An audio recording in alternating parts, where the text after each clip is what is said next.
Welcome in, guys. Merry Christmas. We got NFL season starting today and a pretty good week heading into it. 4-0, 4 bets, 4 dogs, 4 winners heading into today. Yesterday, Astros plus 120, 2 units. And usually don't like to say anything's guaranteed, locks or anything like that. But, man, these bets have been some easy winners. Big leads early, 7-8-1 leads, holding on throughout. John got to be feeling pretty good heading into the first day of NFL season. Yeah, some couple of cruises. We started with Philly on Monday. Started as a cruise 8-1, but they had to make that one a little tight. But 4-0 for the week. All dogs. That includes the Cardinals plus 183 over the Braves. Huge winner there. So one more today. We're not doing baseball today, guys. So if you want our dog today, how to beat the bookie, that's where you got to go. You should be joining up for football anyway. Tonight we start NFL, Ben. Long way to go. Let's get it started. Yeah, guys, like John said, we'll not be doing baseball today. We'll not be doing baseball tomorrow. You guys want all that information, sign up. Friday's busy days with NFL. We'll be back here tomorrow doing some college football breakdowns for Saturday. And, of course, if you want all John's week 1 reads, make sure you guys sign up on the app or the website. Let's dive in, John. So we'll start today, guys, with this Thursday night game, Chiefs-Lions, and we'll kind of go through a season preview, talk about the different divisions, different things going across for this NFL season. Starting off with this game tonight, though, this line opened up 7, touched 7.5 a little bit a month ago, and has come back down settled in around 6, 6.5. And then with the Kelsey news, goes all the way down to 4.5, back up to 5 a little bit. It's been bouncing up and down. Still waiting on confirmation as far as whether he is going to be in or out of tonight's game. Some reports yesterday coming from his own brother talking about on his podcast about how he believes that he's going to play. Apparently just a hyperextension, some bruising. So obviously, Mahomes' number 1 target, have to know what's going on with him heading into tonight's game before you place a bet. And then Jones, the other guy, defensive guy, going to be holding out. So a couple of question marks there for the Chiefs. This Lions team comes in with as much hype as Detroit has ever had in recent memory. Really good down the stretch of last season. After a 1-6 start, they close out in a big fashion. Goff was having a terrific year. We'll see if he can replicate that. They go draft running backs in the draft to go get Gibbs. And this is a Lions team who is returning by some of the metrics. If you guys look at Sharp Football Analysis, they have them as the 2nd-ranked offensive line. So going stick and ground heavy. They lose Jamal Williams from last year, who as a vet kind of had a big 1,000-yard rushing season. And we'll see if that carries over now, going a bit younger with the backs. Still looking to be a bit of a offensive juggernaut, which they were last season. Only problem was the defensive issues. And then this Chiefs team, you guys know the stories of Kansas City. You guys know the story of Patrick Mahomes. Both these quarterbacks very good in week 1. This is a shorter line, I would say, with this injury. I think they're overreacting on the line with Kelsey. Me and John, we're going to kind of get into this a little bit as far as how much certain players are worth. It's difficult to make Kelsey worth 2.5 points to a line. Not many guys in the league that aren't quarterbacks can be worth that much. So none. Yeah, exactly. So I would say this line's a little bit short at this point. It would be a slight lean to KC on the side. I'm not betting that. It'd be more so interest in the total here. Patrick Mahomes and the Chiefs in their 5 week ones, 5-0 to the over, going over by 10.9 points per game. We're looking at a Lions team that was up there in bottom 5 in points allowed last year. KC up there, top 3 in scoring, but also bottom 5 in points allowed last year. 2 teams that like to throw the football. I mean, if you guys remember the game with Goff and Mahomes back when he was at the Rams, the game heard around the world. It was a very high-scoring game. Would not be surprised if we get something similar here. To me, this game's over or nothing. Yeah, a lot of points to be scored for sure. You've got Lions have offense, have no defense. Both teams finished real strong last year. Obviously, Chiefs winning the Super Bowl, but Lions went down the stretch 9-1, 8-2 against the spread. Only to make the playoffs because of a horrible start. That being said, I was looking to take the Lions when this was a 7-point game. We get hit with the Kelsey info, and that took the feet under it. Look, Lions, like I said, finishing 9-1 against the spread. Their final 10 games. Chiefs, for as great as they are, they just don't cover it. Just don't cover at home. 2-8-1. Their last 11 home games. What they do is Andy Reid covers. Coach Reid, excuse me, guys.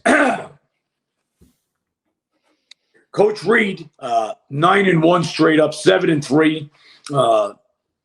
as the head coach of the Chiefs in home openers, in openers, and altogether. But just a lot of points. Would have been looking to take the Lions here. Now that the line has dipped down, it's gone to 5. Kelsey is going to test out the knee today. Just keep in mind, Kelsey's played 9 years, 3 games. That's what he's missed, 3 games in 9 years. So if he can get out there, I'm sure he's going to want to get out there. But if you guys remember Super Bowl last year, when Mahomes has that injury, they're not taking any chances. You get you get into the locker room, get an X-ray. So you know they're not going to take any chances with Kelsey. We'll see what happens. The other big injury there, which is an injury, it's the holdout. You got Jones, one of the best defensive tackles in the game. He's going to hold out. 7 was the number to take. Not interested in taking less. I see this game only could go over, but you want to have Kelsey. You're the best tight end in the game if I'm going to go over. Nope. And then offensive coordinator, Bieniemy, sorry if I mispronounced that. He's a loss there for Kansas City. So we'll see how much that affects this Chiefs offense. Obviously, Andy Reid, the mastermind of it to an extent. And that is this Thursday night game. Right now, no bets out for how to beat the bookie members on this. Got to wait and see what's going on with Kelsey. Could have some things added later. But 2 bets already out for the Sunday slate. And now we can kind of just do a little bit of a season preview. I know a lot of you guys like to bet NFL futures. Definitely some value in them. For our members, we personally do not bet a lot of futures. One, just injuries related is a main thing, especially in a sport like football. One injury can really mess you up as far as division winners or NFL win totals. But we'll go through that as we go through some of these teams, some roster changes, everything else.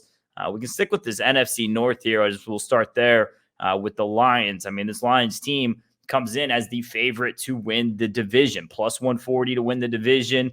Vikings, the next close there would be plus 290. This Detroit team, well, they have a chance now. Obviously, you take out Aaron Rodgers, who's kind of ran the division for the last several years, so that's going to make a little bit more of an opening. And then you have Jordan Love as a quarterback there. You have Justin Fields in Chicago. Lions arguably have the best quarterback in the division. Now, we all know what Minnesota's done. Kirk Cousins is as average as it gets. He's going to be very solid for you, very consistent. We haven't seen him really take a team to that next step yet. And that Vikings defense, horrendous, similar to Detroit here. As far as the win total on this, we're looking at Lions 9.5 here. Very interesting price on that. Highest as it's been for them in a long time. But granted, you take the fact that they're going to be playing in a division with some lesser talent, might have an opportunity to get that. I do think the Lions win this division. I do see Minnesota as the only true competition. I think Green Bay with Jordan Love in a little bit of a testing year. Is he the next guy? Is he going to be? Or are they just kind of stuck making bad GM decisions 3 years ago, and they're having to live those out here and see if it pans out. So I don't see very much competition as long as everyone stays healthy. Minnesota would be the next biggest threat there. And this Vikings team, and we just saw it last year all throughout the playoffs, that defense can't get it done, couldn't get it done against the Giants. And I mean, what was it? We were just talking about before this, John. They had a negative point differential in the season last year. They have some injury issues heading into the season. A lot of question marks there for Minnesota. And believer in Dan Campbell as well. I think they now have the best head coach in the division. Yeah, Detroit, Minnesota, as far as I'm concerned, 2-team race. We'll see if Detroit can take that next step. They look like they did it going down the stretch. By the way, guys, anything we talk about, we're not going to say it. Obviously, this is without catastrophe injuries. Look at what happened to the Rams season last year. At the beginning of the season, this was the Super Bowl champs. They were just totally ravaged by injuries. So of anything we say is figuring you're going to have a quarterback the entire season. So, yeah, we believe Lions are the cream of the crop, but the crop isn't that good. Ben said, you lose Aaron Rodgers. He's been the quarterback since I've been wearing short pants for Green Bay. You get the Bears. Bears were 3-14. Now they're expected to make the biggest improvement. Okay, to what? 7 games? Maybe 8. They're not getting there. So it's a 2-team race. Lions and Vikings, 2 dome teams in the NFC North. Just not what it's supposed to be. Those games are supposed to be played outside in the cold. But that's how it is now. 2 dome teams that score a lot. Give the Lions a little bit of edge on the Vikings in this. Yeah, the Bears and the Packers both set up at 7.5 on the win total there. I would not bet either of those overs. Expect some down years on that. And then, like I said, you have Lions set at 9.5, Minnesota set at 8.5. I think that 8.5 is a very good number. 9.5 is a very good number. Biggest lean there would be to that Lions at 9.5. If we look at this Bears team, they do make some nice additions offensively. Maybe this is a year they do take that giant step, like you were just mentioning. Question is Justin Fields going to be able to be a better quarterback? Obviously, he's a dual threat QB, as good as it gets on the ground with his legs. Haven't really seen him be able to take that next step. They get him some wide receiver help. Is this going to be the year he makes that big transition where the deep threat becomes more potent? We'll see. I'm not going to be betting on that. Would not be betting on that team over there. I know some of our members, some Chicago guys, more Bears fan, still don't think it's a year you guys are going to be having anything to look forward to there. Would be under or nothing on that one. Look, you got to remember the teams that play in the North, both AFC and NFC. Name the last good Bear quarterback, the last good Brown quarterback. It's tough. They play outdoors. They play in the bad weather. Both play right off the lake in Cleveland and in Chicago. So the passing game is tough. Fields fits in there as a runner. He's got to do some passing, obviously, but I just don't see them making that leap. Packers look like for another down. Yeah, even the game week 1, our reports are saying both wide receivers, top 2 wide receivers, Dobbs and Watson, both missed practice yesterday with hammies, both questionable. Not the way you want to start off with a new quarterback with the top 2 wide receivers out. The rest of their wide receivers that are signed on the 53-man roster, a grand total of 5 receptions coming into this game. Then we can head on over to this NFC West here. This is the biggest division favorite of any team here. KC is second at -165, but the Niners -190 are the biggest favorite of any team to win a division, and for good reason. I mean, Rams and Cardinals have a slew of issues. Seattle last year, they took a step up that I didn't think most people expected. Obviously, Geno Smith panned out a bit more, but even still, what are you going to get out of that? San Francisco, a lot of question marks up in the air. What's going to be going on with Purdy? How bad is the elbow from last year? Obviously, they make the Trey Lance trade. They finally locked down Bosa last night, so they get him locked in. That's a good thing you want to get out of the way before week 1. Have your best player on your team, locked in and ready to go. So they have that. It's still the best roster in football. If you guys go look up the top 100 NFL players, you're just going to be looking at the front 50. Half of them are going to be Niners guys. Outside of Kittle, McCaffrey, Deebo Samuel, you look at Bosa, Trent Williams. Just guy after guy, deepest roster. Hasn't really mattered who was the quarterback there. You throw Brock Purdy in there and it just fit like a glove. I do think Jimmy Garoppolo wasn't the guy. I don't know if Brock Purdy is the guy. Can he be the one that finally takes him over that hump? Either way, returning probably the best defense in football. They led in pretty much every defensive metric last year. They do lose the defensive coordinator and Ryans. We'll see if that's going to have an issue in that. But the talent on the roster, phenomenal. They deserve to be the biggest favorite, in my opinion, to win the division. You look at the rest of these teams, the Rams just issues up the wazoo. They go and they buy heavy, free agent heavy. They win the Super Bowl. It pans out. Now they have a bunch of age vets. They let a lot of them go. Stafford's not good to go, really. He's going to be playing. Cup's definitely not good to go. Will be out week 1. They're just kind of riding out what they made in those free agency divisions. And the only competition here for the Niners would be Seattle. Seattle's defense returning a bit better, but it was just problematic for them last year. They couldn't stop a nosebleed and definitely can't keep up in this division. As far as some of these win totals we have here, you're looking at the Cardinals, who are 3.5, who's probably going to be the worst team in the league. And I would look at under 3.5 for Arizona. Kyler Murray's not playing. He's in a holdout situation. They have all their slew of issues. As far as these other ones, San Francisco, like we mentioned, biggest favorite of any division team. And right now, their win total set at 10.5. Seattle set at 9.5. Would be looking at that over for the Niners, 10.5 wins. Think they get there to 11, probably 12. They have the schedule to do so.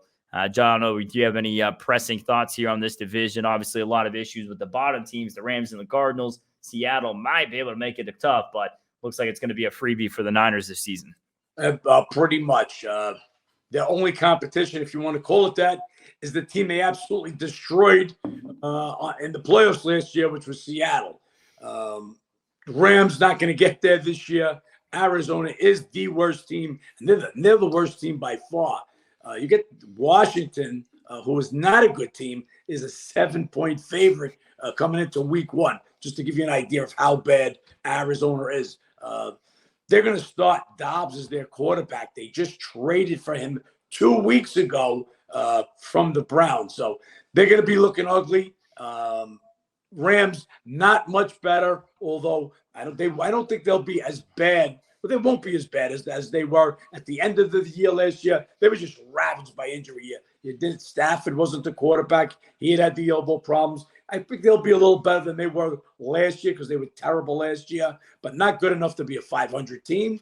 And you got Seattle's the other team, but 49ers are loaded. Look, let's get right to the punch. If you want to ask me right now, it's 49ers and Eagles in a rematch of last year's NFC Championship game.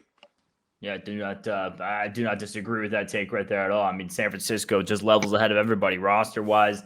The one question mark is really Brock Purdy and the elbow situation. How good is he going to be? Is he going to be effective? He's still, I mean, you got to remember, he's a rookie last year. This guy still has levels to go. He has better to get. Question is, how much does the injury hold him back from that? But the roster is so dominant. One thing about the Rams as well is that offensive line just continues to get more and more depleted. Their 31st ranked offensive line coming into the season. We saw that become an issue with the injuries. That's one thing as well. When you have a bad offensive line, your quarterback's going to be taking some hits. Stafford's a little bit too up there to be taking that many hits this year. So we'll see what happens there. But I agree with you. It's Niners division there. We can head over to the NFC South, which is probably the most competitive division just because it's a bit of a toss-up now. You have, over the last several years, all the main quarterbacks leaving. Brady goes, Breeze goes, Matt Ryan goes, and no one really dominates this division currently. Saints are the favorite at plus 105. Falcons right behind them at plus 200. Going to be a very competitive division. The matchups are typically pretty close. Of all the, and you guys know we talk about trends a lot. We love our trends. Always bet with the trends. Trend is your friend. NFL division trends are as good as they get. This was one of those divisions where the trends aren't as heavy. We even have some division matchups this week, and the Panthers and Falcons, just for an example, they split the season series each of the last 3 years. It's just see teams who's playing better at that time, who has less injuries, who's going for what. The Saints, though, bring in Carr. Is that going to be, a step up in their passing game for them? Andy Dalton last year was weirdly competitive for what it was. It was just kind of a flyer that ended up panning out. They go get Jamal Williams amid the Alvin Kamara issues. And once again, one of these teams returning a very good defense. They're the favorites to win the division, but I'm actually not picking them. I like this Falcons team. Falcons last year started off last year, the only team 5-0 against the spread. Hit some woes midseason, started getting more competitive down the stretch. They go and get Bijan Robinson from the draft, which he's the first guy to go top 10 in the draft as a running back since Saquon Barkley. Usually when those guys go, I mean, anyone who does fantasy, you guys know those top 10 RBs as rookies typically pan off pretty well, but they're returning a top 10 running back in the draft to one of the best offensive lines, to a team that was second in rushing last season. They bolster up the defense a little bit. We'll see what goes with Ritter here in year 2 as a quarterback, only 4 games last year. This is going to be a team that's very competitive, and I think they have the run game to get it done here and make it a competitive division with the Saints. The rookie quarterback situation with the Panthers and Young, it scares me too much. Can't get behind that. Carolina at the middle of last year, they ended up dealing everybody, and that's kind of where we saw, Anderson goes, McCaffrey goes. So once you start having that, it's going to take a bit to get behind that. Falcons bought into that a little bit sooner. They gave up on Ridley. They gave up on Matt Ryan. They gave up on Julio. They bought into the rebuild a bit sooner, much closer to when the Saints did, when the Saints had to go through a new QB situation. Peyton leaves. I think they're just more on track there. And I think they have a chance to literally run all over this division and win it at plus 200. That would be my takes to come out of the NFC South. Well, let's take both South divisions, NFC and AFC, the 2 worst divisions in football, AFC being a little worse than the NFC. So Ritter, Atlanta's quarterback, he's got the most experience with their team presently. He started the last 4 games last year. You got all new quarterbacks. So in New Orleans, you got Carr in New Orleans. You got Mayfield at Tampa. And who we got in Carolina? Bryce Young. Rookie. Excuse me, guys. So you got an undersized rookie in Carolina. So again, Ritter with 4 games has got the most experience with this team starting out. New Orleans, they've got the best defense of this group, and that's what I think will give them a little bit of edge. But I agree with Ben. It's a 2-team race. It's New Orleans, it's Atlanta, Carolina. I think they're going to get an ugly start. I think they could play better as they go along, Carolina. But when they integrate those parts, Tampa Bay, they were bad last year with Brady. Hey, you got Mayfield. That's got to be a fall off. They still got that D. That D can hold some people, so they've got to play those close games, get some W's. They were the worst team against the spread last year, so maybe they won't be so much of an overlay now with Tom Brady out of there. Yeah, Tampa Bay right now currently sitting at a very juice 7.5 line for the win total, sitting at plus 220 or plus 125 or plus 120 at 6.5. We'll see if that ends up panning out there with Baker Mayfield. I agree with you on that defense they return. I mean, they're another team similar to the Rams, just a slew of injuries last season.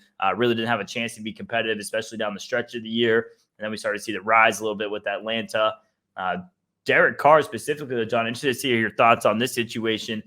Kind of gets a new fresh start after so many years in Vegas. And obviously that's just one of the least sustainable franchises. You know, not a lot of structure going on there with the Raiders, a bunch of issues on field, off field. And I think that being into one of the more sound organizations now going into New Orleans, that could be the best thing for him. Could be a sneaky comeback player of the year and have a big season there for the Saints. If you can't get it done with Devontae Adams, Darren Waller, I don't know that you're going to get it done in New Orleans. I mean, look, you're going to play half your games in a dome, another couple in a dome, one more in a dome, I guess, in Atlanta. So you get some games in a dome, and that's always going to be good for stats, but it's got to translate into W's. Like I said, you had one of your top wide receivers, one of your best tight ends in Waller, couldn't get it done in Vegas. New team here, always going to be some growing pains. Don't see him getting it done here either. And we can head on over and wrap up the NFC with the NFC East. And this is where you said you see Philly coming in, making another NFC championship run here with the Niners. First off, let's talk about the Super Bowl loser hangover, 4-19 against the spread in week 1. We saw it with Cincinnati last year. They were still competitive. Obviously had a little bit of a hangover of a season, especially up in the front. Do you think that's going to be an issue with them coming back around?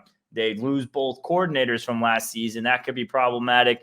They do up the running game a little bit. And obviously they return what is the best offensive line in football. Part of why they were so dominant last season, getting it done both sides, total yards per game, passing with Hurts, the ground game with Sanders. Everything was going for them. That winning the battle of trenches obviously is huge, and they should be able to continue to do that even with some of the losses there. But don't see any hangover there necessarily with the Cowboys, plus 195 behind them to win the division. And the Giants, who had a big year last year, not getting any respect heading into 2023, sitting at plus 900.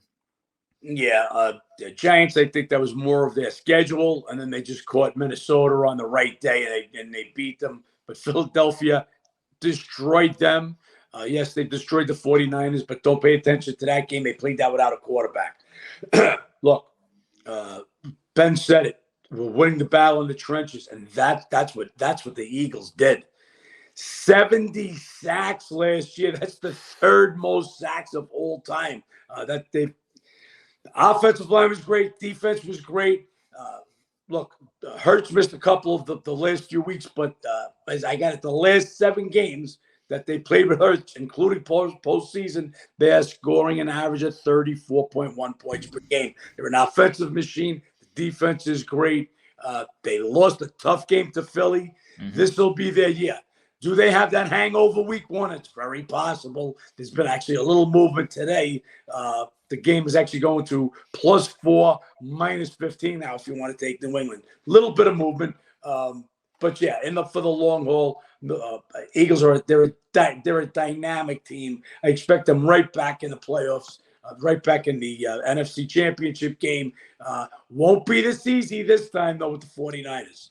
Yeah, this win total for the Eagles sitting at 11.5, big number there. Could only want the under just because that's one of those, a big injury can take you under really quick. So Wouldn't want to play the over there, but I agree with you as far as this team running away with the division. We can talk about Dallas a little bit. I mean, they didn't go anything too crazy as far as bringing in new guys, but they retain a lot of what was already a pretty good defense. What's going to happen with Prescott? I mean, Prescott leading the league in interceptions last year. We'll see if he can clean that act up a little bit. This Dallas team, I mean, they were pretty good. They're one of the better teams against the spread the last 2 seasons. Just doesn't seem to be able to be quite on Philly's level. Had a couple of shootouts with them. Another one of those divisional trends there as far as the over is concerned. And they opened up this season with a divisional battle with the Giants, obviously, one they own. Obviously, they're the 2 in this division. Just don't think that their team, 1, Prescott, not that guy, and able to win this division. But 2, just as far as the defense goes, yes, they have some big stats. Yes, they get the sacks, the turnovers. They also give up a lot of big plays, a lot of big yards. And when you're trying to go head-to-head with a team as dynamic as Philly, really tough when you give up the big plays. Yeah, also a real good team, just in the wrong division. They would win the Central or the NFC North. They would win the NFC South. They're just not going to win the NFC East because Philadelphia is the best team. They'll be a wild card team, and I've got them right around that 10, 11 wins, 10 and a half wins. And that's pretty much the NFC, guys. We can kind of talk about this AFC now. We can start off with the Chiefs, the biggest favorite in the AFC to win their division, deservingly so, -165. Obviously, some big mix-up in the rest of the division. Chargers are a team, again, to talk about some of these teams that just had a bunch of injury issues last year. They're another one of those teams. Defensively had a bunch of issues. Bosa, you only get 5 games with him. Herbert had the issues early on in the season with the injuries. So they were a team I was really high on last year and been high on for the last couple of seasons. Haven't quite seen them take that next step. They seem to play Kansas City better than anybody else in the league, though. So that's one thing they have going for them. As far as the head-to-head battles with Kansas City, they give them as good of a run for their money as anybody else. We'll see if they can hold on this season. They are the number 2 to win this division at +290. Then you had the Broncos coming in +600. Obviously, they have some big changes. Bring in Sean Payton. How much is that going to be a factor? And I guess that's going to be my first question for you, John, here is year 2 for Russell Wilson in Denver going to be any better under Payton, or do you think it's just going to be similar to last year? Hell of a defense up there in top 5 for most of the season. Last year, I said it can't get any worse. Last year was a nightmare. They had a coach that just wasn't ready to be a head coach. It was obvious from week 1. Wilson needs to get better. Look, Tim Patrick hurt last year. He's starting the year on the IR. Judy, who was their top receiver last year, they actually said he was out, but they've since upgraded him. He was out for week 1. They've since upgraded him to questionable. Not the way you want to start off without your 2 top wide receivers. But that's the predicament Wilson finds himself in. Judy got in a limited practice yesterday. Hasn't been practicing much. You got to get that timing down. Denver, they play their good defense. They keep those scores low. But look, hey, they're in the wrong division too. The Chiefs have won this division 7 straight years. Put it in the books now. This will be the 8th. Chargers are going to take a step up. All the injuries you mentioned, and didn't mention wide receiver Keenan Allen, who missed a big chunk last year. They're healthier. They'll be better. Chargers, again, you're the second best team in the division that's expected to send the representative to the Super Bowl, because I see the Chiefs going back there again because they're just that good. Chargers, real solid team, healthier, better this year. Let's see where they go. Denver and Vegas, 2 bad teams playing week 1. Don't expect much from either. I'll tell you guys right now, I will be betting on the Chargers against the Chiefs in both games this year. Another one of the divisional trends, 2-4 straight up, 5-1 against the spread, though. They played them tight, and that's the only chance they're going to have as far as taking this division, is they can take 2 away from Kansas City, which just maybe they will be able to. We can move on to some of these other AFC teams. AFC East, big changes going on. Aaron Rodgers coming on. It's obviously been the talk of the offseason. It's on Hard Knocks, and a lot of you New York guys excited for it. Buffalo's division still nonetheless. They had a lot of drama at the end of last year. The Tavar Hamlin situation carried on over into some Stephon Diggs drama. He's apparently not completely happy, looking to be somewhere else, but they still return the best roster. And I find it quite humorous, actually. This Jets team is now taken a step by the book standards over Miami as far as to win this division. And the Jets plus 270, Dolphins at plus 300. Dolphins were very competitive last season. If it wasn't for, Tua having 2-3 concussions, they might have actually had a chance to compete there with Buffalo. They come in with a little bit more depth on the defense now. Obviously, they return the best 1-2 punch in the league as far as wide receivers go with Waddle and with Hill. It's about as good as it gets. Have to see what's going on with Waddle here in week 1. And I think they are the actual threat to Buffalo in this division. I don't buy into the Jets. Jets had a really good defense last year, had a lot going on there. Aaron Rodgers has just seemed more like a head case the last couple of years, and he's not a guy that's going to be lifting those around him. Very young team who hasn't had success in a long time. And if your quarterback is that much older in age and he's going to be a negative mentality, just look what happened with the Bucs last year. How bad was Tom Brady's body language on the field, where he was just literally bringing down everyone else around him? Not going to be very beneficial there. So I think we're going to know how real the Jets are very soon, because I don't think Aaron Rodgers has the patience to see through some woes early on in the first couple of weeks. He's typically not a good week 1 quarterback, and that's going to be the divisional matchup we get here in week 1 on Monday night, Bills-Jets. We'll be back here on Monday's edition, recapping Sunday, and we'll break down this game specifically for you guys, Bills versus Jets. But as far as a season read, I am not as high as on the Jets, and I would actually be looking at the under on their win total here. Right now, we are currently looking at, let me get the exact number for you. Currently looking at a 8.5 number here, 9.5 even at even money to go under on the Jets, and that's one of my favorite win totals on the season. Ben, I'm going to agree with you. I just don't see the Jets making this leap, and this is a leap. This is not incrementally getting better. Now, look, Jets had quarterback woes. They played 3 different quarterbacks in the final 3 games of last year. So having Rodgers in there is great. Basically leads all active quarterbacks in every category.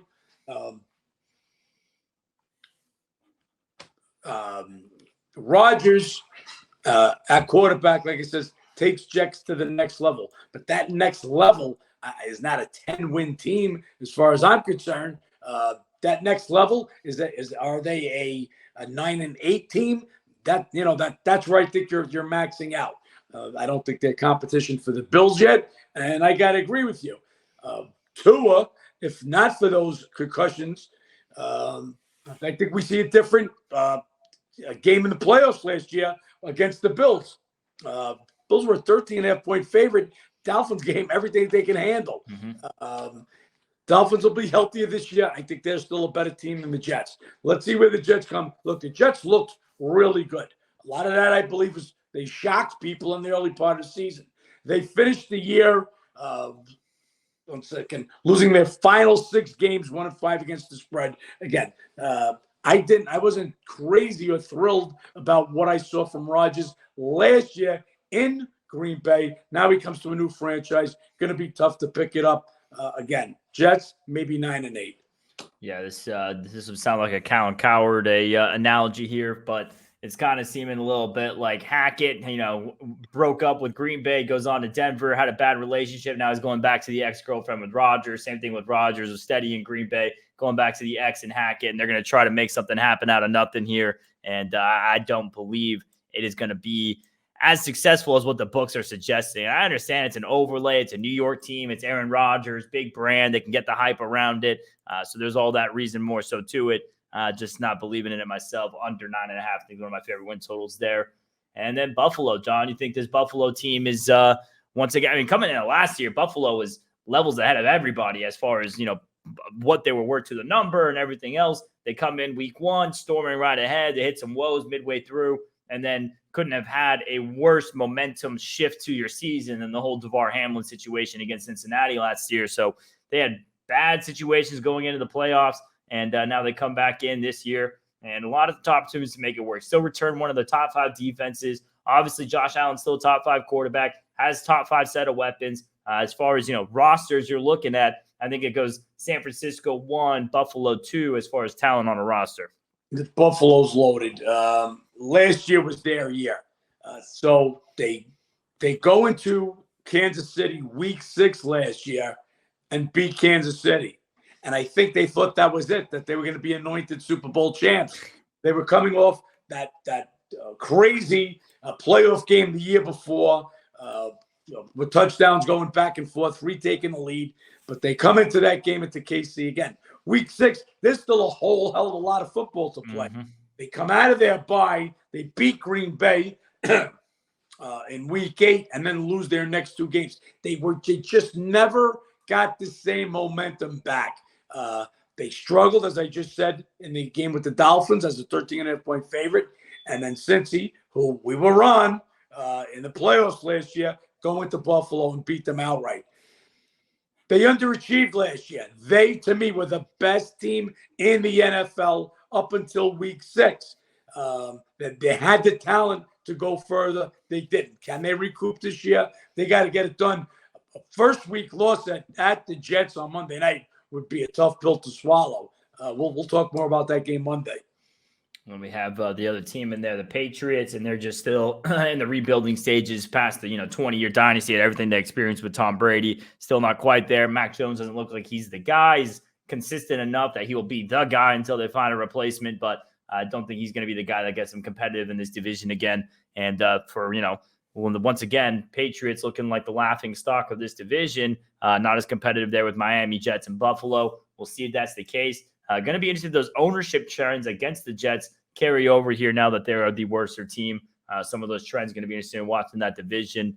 Keeping it with the AFC, though, we can go on into probably the most exciting division in football in my eyes, the AFC North, with Cincinnati, Baltimore, Cleveland, and Pittsburgh. You have last year the Browns, who were decently competitive. You have the issues with Watson, gets a handful of games under his belt, now gets a full camp as QB1 and everything else. I'm expecting him and the Browns to take a big jump. Burrow's injury brings down Cincinnati a little bit. How competitive are they going to be this season? We're going to have to see on that. And then Baltimore, they are the team that was each of these divisions. It seems like we have one team that was the most banged up last year, had the most injury issues, and that would be the Ravens in here. Ravens, I'll tell you guys now, plus 1,800 is my pick as far as the future to win the Super Bowl. Very high on their defense. Love the fact that they go out and they get wide receiver talent. They get wide receiver talent both in free agency. They bring in Odell. We'll see how effective that is. But just to add some other guys outside of Mark Andrews being target number 1, it's got big help. They get Zay Flowers in the draft. I know a lot of you guys that hire him as far as fantasy concerns go. I think, and then that defense, it just comes down to the defense. They're the best defense in the division. Pittsburgh there right behind them. I think as far as being a dual threat team, they have everything there. Obviously, Lamar Jackson staying healthy is a big factor, and him now being under contract, I think, is a huge factor as far as him being willing to take the risk, playing a little bit banged up down the stretch of the year. Cincinnati, the favorites to win this division, and probably deservingly so, plus 140 here. Joe Burrow with the issues. They've had some offensive line issues. They're kind of on the cusp now of getting up to this point where they're going to have to pay Joe Burrow. They're going to have to pay Jamar Chase. They're running out of time where they get to live in this luxury of underpaying your quarterback, underpaying your top wide receiver, just based off the factor on rookie contracts. So they have the clock ticking a little bit. That's one thing I guess you could say they have going in their advantage. Just not as high on them as Baltimore. I think they're the pick here for this division. But Browns and Steelers, I'm not rooting out either. I think this is a very competitive division head to toe. Mike Tomlin always brings a competitive team. Might have the best defense in the division if you want to take them over Baltimore. When TJ Watt's healthy, that defense is phenomenal. And the only question is there, what are you going to get now to year 2 of Pickens? Did not look like that guy last year. Can he make that big year 2 jump this season? I don't think he does. If you want to stay with Pittsburgh's D for right now, they haven't allowed more than 17 points in a game since week 11 last year. They finished last year on a little bit of a streak. And they did well in the preseason this year. This is the best division in NFL. Every team in this division has a legitimate chance to be over 500, to be at least 500. You can't say that about any other division. I don't think the Patriots have a chance to get there in the AFC East. The South in both conferences is terrible. Denver and Vegas won't get there. AFC West in the NFC East, Giants, Redskins, or I'm going to still call them the Redskins forever, probably. Neither of them have a chance. Bears and Packers don't have a chance, and Rams and Arizona don't have a chance. So Steelers, if you want to say the worst in quotation marks, are the worst team in this division. Like I said, could very well have one of the top defenses in the league. Offensively, yeah, they're going to be a little bit challenged. Cincinnati, we know they've got the offense with Burrow and the wide receivers. That's going to be tough to beat. Baltimore, they've got to do it with their running game. That's how they get it done, and their D. But this is a great division. That's anybody's division. Now, as far as Cleveland, we just talked a little bit about it. Chicago and Cleveland. Go back. I got to go to Otto Graham to get the Browns' last great quarterback. They just don't have quarterbacks that can throw over there. So can Deshaun Watson get it done? We only saw him in 6 games last year. They weren't productive with him behind the curve. Does he do better here? I just don't see him making that leap as a big-time quarterback, not when half your games are outside in Cleveland. So not as much edge there. Actually give Pittsburgh a little better edge than Cleveland because of the defense. Cincy, Baltimore, Pittsburgh, Cleveland. That would be my expected order of finish. Yeah, and you can make a bunch of different side angle arguments on anyone in that division. The Steelers have one of the easier schedules in all of football, especially for that division. Outside of that tough division, they're 7th ranked in the easiest strength of schedule. You look at other situations you have going on there. Browns, the best offensive line in the division. Obviously, that's massive. You have both Baltimore and Cincinnati with issues there. Obviously the Bengals, the best quarterback and the best weapons in the division. Ravens, in my opinion, the best defense in that division. So a lot of different strengths and different things. It's going to be very fascinating matchup-wise there to watch. My pick would be Baltimore plus 235, and I think they're worth the value in the Super Bowl. Then we can head over to a couple of the grosser AFC divisions. The AFC South to round things up. Jags, Titans, Colts, and Texans. Jaguars and Trevor Lawrence, you could not have been more blessed to get a number 1 pick into what is looking like what's going to be the worst division in football for at least the next 2 to 3 seasons. I mean, really, Tennessee's their only true competition. Doesn't feel like that. Jump in 1 second, but let's remind everybody how the Jaguars wound up with Trevor Lawrence. Now, if you're a Jet fan, please take all sharp objects away. Yep. Jets go and win the last 2 games of the season to blow the number 1 pick. So they've got to now, 57-year-old Aaron Rodgers instead of an up-and-coming, one of the best quarterbacks in the league in Lawrence. Yep, and that's what they have going on here against a team, a division that has all kinds of quarterback problems. I mean, the Colts, the last several years since Andrew Luck left, it's just been a retirement home for different quarterbacks. Phillip Rivers. Quarterbacks on opening day. This will be the 7th different quarterback in 7 straight years. Yeah, and I like Anthony Richardson. I really do. He was great to watch at Florida, great dual threat quarterback, but he's going into a franchise with all kinds of offensive line issues. You have Jonathan Taylor holding out. I mean, when your best player on your team is holding out, it's no help for the locker room situation. For 3.7 sacks, I believe, most in the league last year. Exactly. So you're bringing in a dual threat quarterback with no offensive line. It's just asking for injury, asking for issues. No way he's going to be able to build confidence. The Titans, they're right down there with it. If you look at the Football Focus worst offensive lines in the NFL, you have Titans and Colts right down there in the bottom 5. Tennessee, I mean, Derrick Henry, I think we've seen the best of him already. He's on the decline. Tannehill, he's a decent NFL quarterback, but he's not going to take you to any new strengths. And then you look at the Texans, they're going also with a rookie quarterback here in Stroud. They have their issues. They look like they're finally, I will say the Texans coaching-wise love what they do in getting DeMarco Ryans from San Francisco, that coordinator. That's a great hire there. Get rid of the coordinators. So maybe they're the team that makes the next step. But even still, they're expected to be the worst team in the division, plus 800 this season. Jacksonville has a path to be the next division dynasty where they go win 6-7 straight. And I think it continues here. I mean, you talk about what things they add as well. They add some depth. Calvin Ridley, who's one of us, a gambler, follows how to beat the bookie. They bring him in. He's going to get some help there. So I don't see a world where Jacksonville doesn't win this division as long as Trevor Lawrence is healthy. And quite frankly, that's my read on this division for the next 3 to 4 years.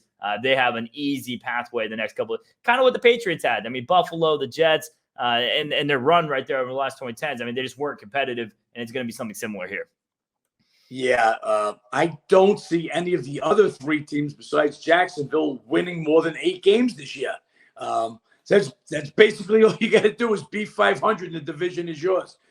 Again, this is why we're calling the two South divisions are the two worst divisions in football, and I would make the AFC South even worse. Two real bad teams, Houston and Indy, as we already talked about.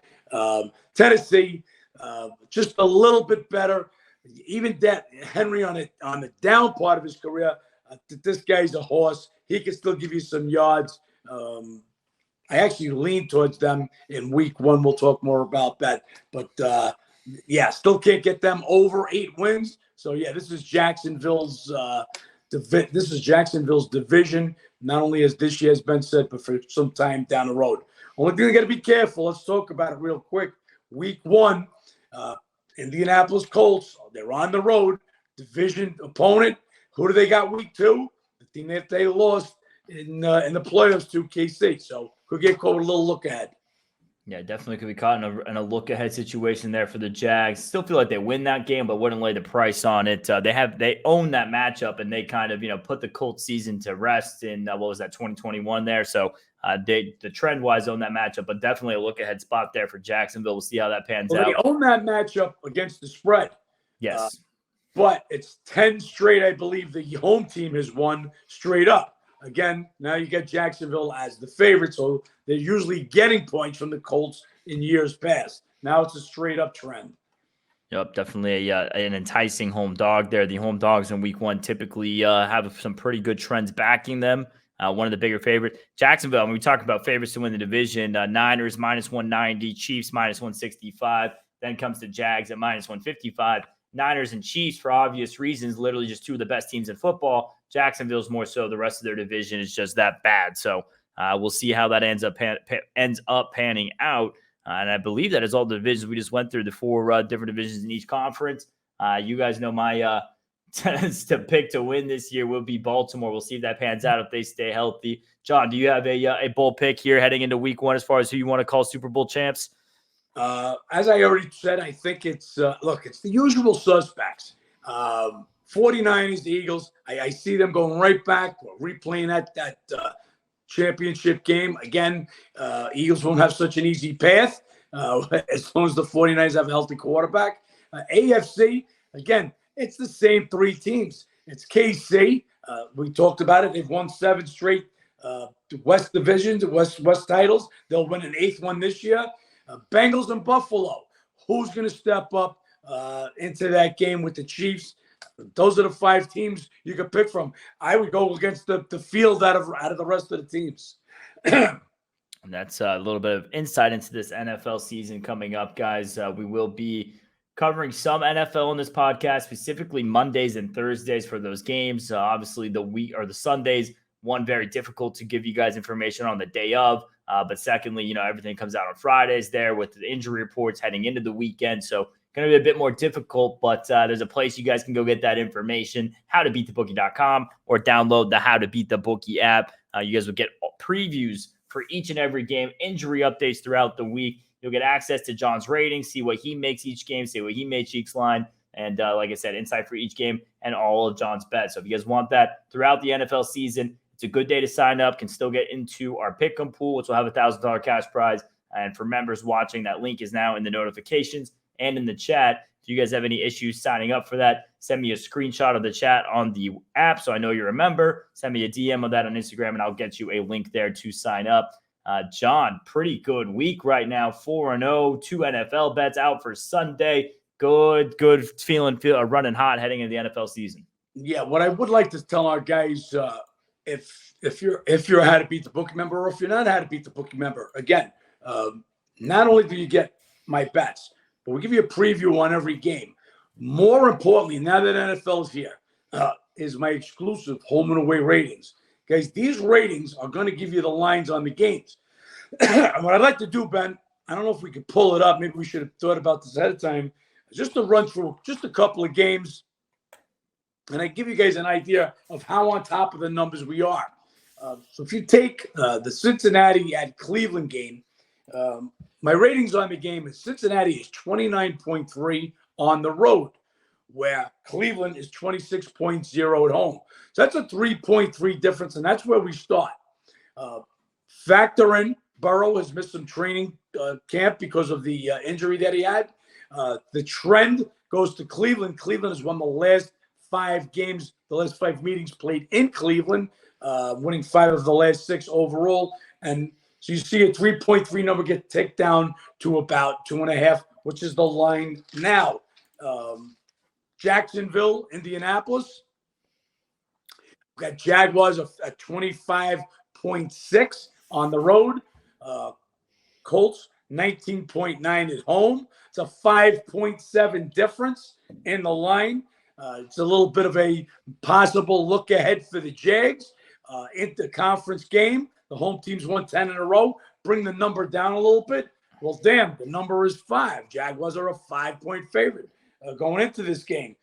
Pretty much, guys, the numbers you can make right off this line. Then obviously there's trends. There's games that we like. We're not going to give them to you right now, but just want to give you an idea how important the ratings are, where you can get a base number. Again, of course, injuries going, look, it's at 12:49 Thursday afternoon Eastern, and we're still waiting for the Kelsey info.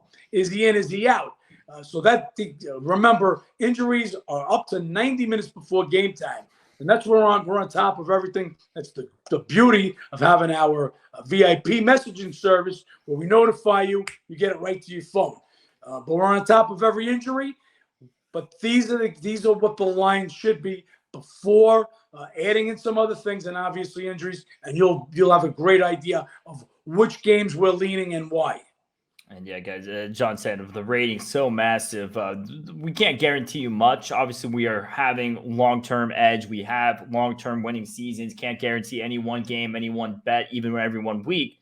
But we're usually going to have the best of the number more often than not.